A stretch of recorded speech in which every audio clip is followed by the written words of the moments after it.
Olá, olá, nono ano, e aí, tudo bem com vocês? Vamos à nossa aula de língua portuguesa. Sou o professor Wesley Fernandes dos Santos, professor do Instituto Marechal Malé.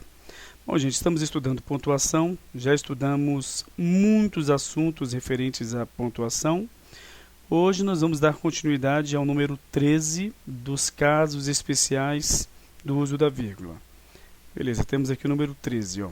É incorreto o uso da vírgula sempre que a conjunção coordenativa adversativa, mas, vier seguida de vírgula e não houver elemento ratificativo, aquele que serve para confirmar alguma ideia, retificativo, aquele que serve para consertar uma ideia, explicativo, né? Logicamente você vai explicar algo, e conclusivo, você vai chegar a uma dedução, uma conclusão lógica. Tá? Exemplo: o direito à liberdade é universal e não pode ser restringido, mas existe uma exceção a essa regra quando há o estado de sítio. Ou seja, está incorreta. Por quê? Porque depois de mas aqui não existe um elemento ratificativo, retificativo, explicativo ou conclusivo. Então o correto seria: o direito à liberdade é universal e não pode ser restringido, mas existe uma exceção a essa regra quando há o estado de sítio. Beleza? Ou ainda, se houver um elemento ratificativo, retificativo, explicativo ou conclusivo. Aí sim, você pode usar uma vírgula depois da conjunção mas. O direito à liberdade é universal e não pode ser restringido, mas sim, existe, olha só, é ratificativo, você está confirmando, mas sim, aí tem de ter essas duas vírgulas, tá? Existe uma exceção a essa regra quando há o estado de sítio, tá? Negócio de estádio. Beleza.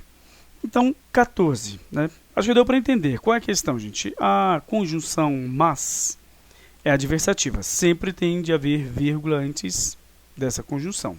Só que depois não pode haver vírgula. Por quê? Porque ela é que dá início à oração coordenada adversativa. Tá? Só que pode haver vírgula depois dela, caso então haja aqui um elemento ratificativo, retificativo, explicativo ou conclusivo. Tá bom? Ela é diferente das outras conjunções, né? A conjunção, por exemplo, as próprias adversativas podem, né, ter vírgulas a separando, tá? E assim por diante, as conclusivas, tá, também. E beleza, vamos dar continuidade então aqui a 14. O emprego da vírgula antes da conjunção e, que ligue duas orações ou ligue orações com sujeitos diferentes, só é obrigatório em caso de ambiguidade. Antigamente, quando havia, por exemplo, um período composto por duas orações, e essas orações, então, eram ligadas por uma conjunção coordenativa aditiva, e, se houvesse sujeitos diferentes, você, então, teria de colocar a vírgula obrigatória. Hoje não é mais, né, exigida essa vírgula obrigatória. Pode haver vírgula? Pode, mas facultativa. Bom, agora a questão é: se houver ambiguidade, aí você tem de colocar a vírgula obrigatoriamente, tá? Pedro saiu e João ligou o videogame dele. Mas o videogame de quem? Deixa eu consertar isso aqui. A regra mudou, não é? Opa. Então, Pedro saiu e João ligou o videogame dele. Ah, mas o videogame de quem? De João ou de Pedro? Tá?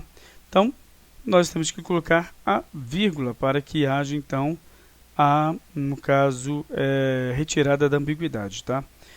Pedro saiu e João, no caso aqui, ó, ligou o videogame dele. Agora o videogame é de João, certo? Beleza, então. Vou colocar aqui: de quem é o videogame?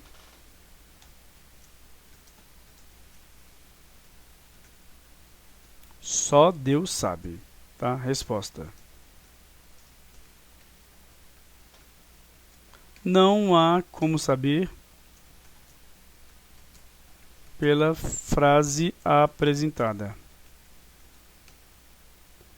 Agora temos aqui: Pedro saiu e João ligou o videogame dele. Ó, a mesma coisa, só que nós vamos colocar a vírgula e ela aparece na escrita. Eu não vou falar Pedro saiu, vírgula, e João ligou o videogame dele. Ou seja, na fala a ambiguidade vai continuar. Tá? Pedro saiu e João ligou o videogame dele. Então o videogame é de João.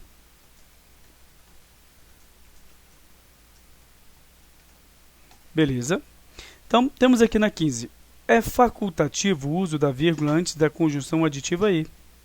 Até já vimos, não é? Das aditivas e das, no caso, alternativas. Não é incorreta a ausência de vírgula nos casos de elipse do verbo. Antes era uma obrigação colocar uma vírgula, quando você então, no caso, vai substituir. Na verdade, substituir não, você vai deixar de falar o verbo. Na figura de linguagem chamada zeugma. Eu comprei um carro e Lucas um jumento. Comprou um jumento. Nós, então, subentendemos o verbo. Antigamente, era obrigatória a vírgula aqui, ó, para marcar onde havia a supressão do verbo. Hoje, não precisa mais. Mas você pode colocar? Pode colocar. Então, coloque. Tá? Ou não. Você decide. Mas deixe-me mostrar para vocês que o outro caso também pode ocorrer. Ou seja, de inserir a vírgula. E Lucas, o jumento, certo? Vamos lá. Emprego do sinal de dois pontos. Agora nós finalizamos os casos de, no caso, pontuação, casos especiais de pontuação. E agora vamos dar início ao emprego da pontuação de outros tipos de sinais de pontuação. Emprego do sinal de dois pontos. Deve ser registrado como erro o uso da letra maiúscula após os dois pontos, exceto em casos de citação. Tá? Então, dois pontos, e letra inicial da próxima palavra depois dos dois pontos tem que ser minúscula. Tá? Deve ser apenado o uso de pontuação que quebre a estrutura sintática, ou seja, que separe os termos constitutivos da oração, né, da estrutura da frase na língua portuguesa, ou seja, sujeito, verbo e complemento. A saber, essa estrutura, né, sujeito, verbo e complemento. Exemplo, eu quero, aí dois pontos, nós temos aqui uma separação do verbo do seu complemento verbal. Não pode, está incorreto. Tá? Ou seja, você não vai poder fazer isso. Ah, professor, como é que eu conserto? Não conserta. Você não coloca os dois pontos.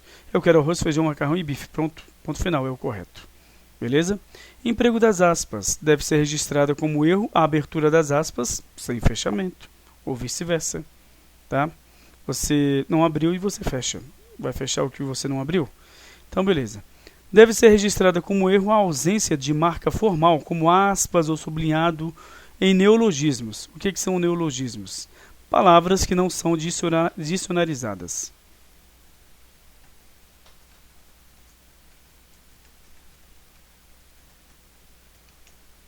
Beleza? Palavras não dicionarizadas. E palavras de outros idiomas, ou seja, os estrangeirismos, bem como em expressões da linguagem coloquial, empregadas em textos em que se exige o emprego da linguagem formal. Tá? O emprego da marca formal é dispensado quando esses termos forem empregados como nomes próprios. Exemplo, a globalização modificou as técnicas de marketing. Então, marketing é um estrangeirismo. Tá? A globalização modificou as técnicas de marketing. Então, temos aqui, no caso, as aspas para marcar, né, esta palavra estrangeira. E temos aqui, a globalização modificou, aliás, as técnicas de marketing. Na verdade, com letra maiúscula, vamos colocar. Ou já está com letra maiúscula ali, né? Vamos fazer o seguinte, vamos sublinhar, então. Aqui faltou uma marca formal. Está aqui. Então, quando vocês forem fazer uma redação, se houver uma palavra estrangeira, vocês vão, então, ter de colocar ou aspas, ou sublinhar, ou então colocar com a letra inicial maiúscula, como se fosse, então, um nome, né, próprio. Beleza? Ainda pode estar em, no caso, itálico, jogada para o lado. Certo? Então, é isso aí, né? Terminamos o emprego das aspas. Vamos agora ao emprego do ponto e vírgula. Então, o ponto e vírgula é usado para separar duas partes de uma frase em que se falam coisas semelhantes a respeito de seres diferentes. Então você tem duas ações semelhantes sobre dois seres diferentes. Ela assistia o Esquadrão da Moda, ele jogava videogame. Pronto. Então, nós temos o que aqui? Nós temos, na verdade, né, duas orações sobre ações cotidianas, certo? E nós temos, então, dois sujeitos diferentes, ela e ele, ponto e vírgula, você pode usar, tá? Nota, no caso acima, admite-se o ponto no lugar do ponto e vírgula, mas nunca a vírgula. Ela assistia o Esquadrão da Moda, na verdade ela assistia ao Esquadrão da Moda, tá? Tá aqui, ao Esquadrão da Moda, porque quem assiste, assiste no sentido de ver a alguma coisa, e ele jogava videogame. Então temos aqui a separação pelo ponto ou por ponto e vírgula. Bom, ponto e vírgula também no 2 é usado para separar conjunções coordenadas quando a conjunção está depois do verbo da segunda oração. Vamos colocar aqui. Da oração coordenada sindética. Beleza? Trabalhou o dia inteiro. Não estava, olha só. A função no caso, conjunção, é encabeçar, é iniciar, é estar entre as duas orações. Então, é encabeçar a segunda oração, é iniciar a segunda oração. Ou seja, ligar as duas orações, tá? Só que aqui ela não está fazendo isso. A oração começa aqui, ó. Trabalhou o dia inteiro, terminou uma oração e agora não estava cansado, tá? É a segunda oração. Só que a conjunção deveria estar aqui, ó. Entre as duas orações. Não está. Então, ela tem de ser separada, no caso isolada, por duas vírgulas, e entre as duas orações, nós estamos estudando o ponto e vírgula, você insere o ponto e vírgula, tá? 3. Aliás, admite-se o ponto, nunca vírgula. Trabalhou o dia inteiro. Não estava, porém, cansado. Beleza? 3. Quando se deseja fazer uma pausa maior, principalmente em frases longas, sem necessidade de empregar o ponto. Os alunos que moravam no alojamento resolveram esquecer as suas famílias. Escrever, desculpem, as suas famílias. Fizeram isso à noite, um pouco antes do jantar. Nós temos aqui, então, o ponto e vírgula separando duas orações, uma muito longa de outra, né? Mas não havia em si a necessidade de se finalizar com ponto, apesar de que pode ser, né? Separada por ponto. Beleza.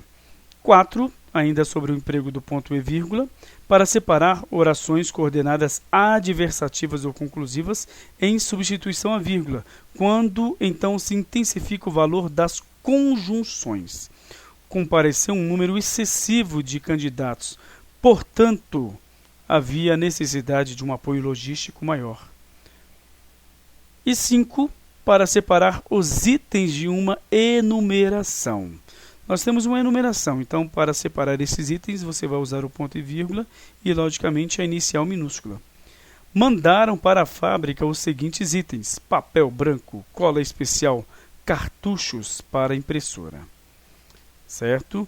Bom, temos aqui no caso, uso do emprego do ponto, tá? Ele é usado para encerrar um período sem exclamação ou interrogação, ou seja, uma declaração, tá? Solicitaram a todos que se apresentassem às 4 horas. Também 2 em determinadas situações já estudadas em que também se pode usar o ponto e vírgula. Nós acabamos de ver isso. Saiu cedo, perdeu, contudo, a palestra. Quando você tem a conjunção no interior da oração coordenada sindética.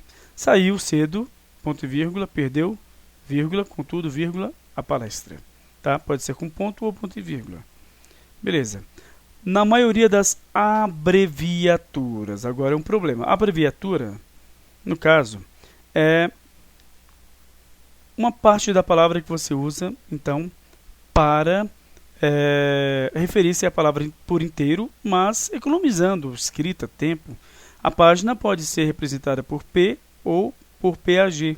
Se houver, então, a sílaba tônica, que deva ser acentuada, coloque o acento, tá? Mas você vai usar um ponto nas abreviaturas. Senhor, SR, apartamento AP ou aparte, mas tem um ponto sempre aí, tá? Temos também CIA para companhia, adjetivo, ADJ, né, aqui ponto sempre, tá? E etc. Ó. Não se usa ponto nos símbolos técnicos, cuidado com isso. Eles são grafados com letras minúsculas e sem o S de plural. Hora, sem ponto. Hora ou horas. Mesmo horas, não vai colocar o S. E principalmente o WRS. Pelo amor de Deus, é só o H. Tá? Eu falei até outra palavra, mas é H, outra letra, né? É o H. Para hora ou horas. Nunca pode dizer, no caso, H, ponto. Ou HRS, ponto. Pelo amor de Deus. Ou HS, ponto. Não. Não tem nem ponto e nem RS. É só H, tanto para hora quanto para horas. 1 metro, sem o ponto, tá? Símbolos técnicos. M ou, no caso, min para minuto ou minutos. DM para decímetro ou decímetros, tá? Sem pontos para esses símbolos técnicos. Bom, se o símbolo estiver no final da frase, evidentemente aparecerá um ponto, né? Mas esse ponto vai ser o ponto, no caso, do fim do período e não da abreviatura, tá? Desculpe, da abreviatura mesmo, não estou errado não, tá? A abreviatura. Então, nas abreviaturas, vai haver, então, ponto, tá? Só que nos símbolos técnicos não, tá? Então nós vamos ter aqui, na verdade não é nem abreviatura, aqui é símbolo técnico, tá? Que não, então não pertencerá ao símbolo técnico, certo? Então beleza, nós vamos ficar por aqui mesmo, gente, nós vamos continuar aqui no 4. Tá? Usa-se ponto após a palavra, etc. E vamos ver melhor, né, sobre o etc. e entre várias outras situações importantes. Tá? Bom, então vamos ficar por aqui, certo? E na outra aula nós vamos dar continuidade a este conteúdo. Só uma coisinha, nós não podemos confundir abreviatura com abreviação. A abreviação é a redução de uma palavra, tá? Mas não cortando a palavra. Por exemplo, cinema é uma abreviação de cinematógrafo, certo? Pneu é uma abreviação de pneumático, certo? Então, é uma abreviação. Não confunda com abreviatura, beleza? Então, na próxima aula, eu vou marcar aqui, nós vamos continuar no etc, tá? Então, até lá. Tchau, tchau, gente. Vou deixar um pequeno exercício para vocês responderem, certinho?